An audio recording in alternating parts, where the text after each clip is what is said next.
કરાઈ આવ્યો હતો. એટલે વિકાસ છે ને એનો સ્વભાવ છે. એ જ્યારે કોઈને કામ કોઈ એની પાસે લઈને જાય ત્યારે એ ક્યારેય એવું કહેવા નથી કે તમે ક્યાં પાર્ટી છો.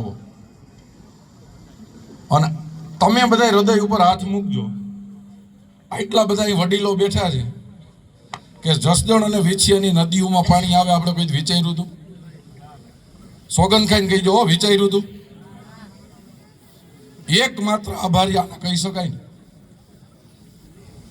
આ વાત હું એટલા માટે કરું છું કે જ્યારે આપણો સૂરજ સોળે કળાએ ખીલેલો હોય ને, તમે એક ઘટનાને યાદ કરો કે સતયુગમાં રામચંદ્ર ભગવાન જ્યારે યજ્ઞ કરતા ને,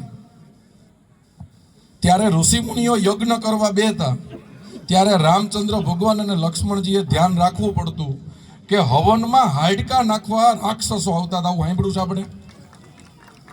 તો તમારે અહીંયા તમારો દી હજી ખોલવાનો છે, તમારો સૂરજ સોળે કળાએ ખીલવાનો છે, તો અહીંયા હવનમાં હાડકા નાખવા રાક્ષસો આવશે.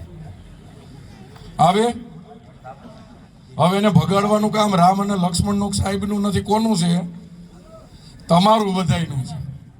તો બહારથી કોઈ લુખા આવે ને આપણા વિસ્તારમાં, ત્યારે એને કહેવાનું કે અમે અહીંયા અમારા વિસ્તારનો વિકાસ કરવા ભેગા થયા છે. ત્યારે સાહેબને ગામમાં કહેવા ન આવવાનું હોય કે ભાઈ ધ્યાન રાખજો.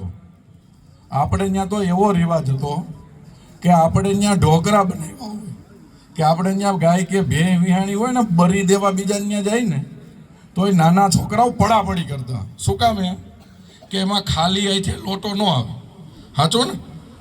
એમાં કાંઈક જેટલી શક્તિ, રૂપિયો, 2 રૂપિયા, 5 રૂપિયા નાખે, અને નાખે એટલે છોકરાઓ પડાપડી કરે કે હું બરી દેવા જાઉં. 2-3 છોકરા હોય ને તો કે આપણા બા ભાગ પાડી દઈએ, બે તમે જાઓ બધાને ભાગમાં પૈસા આવે.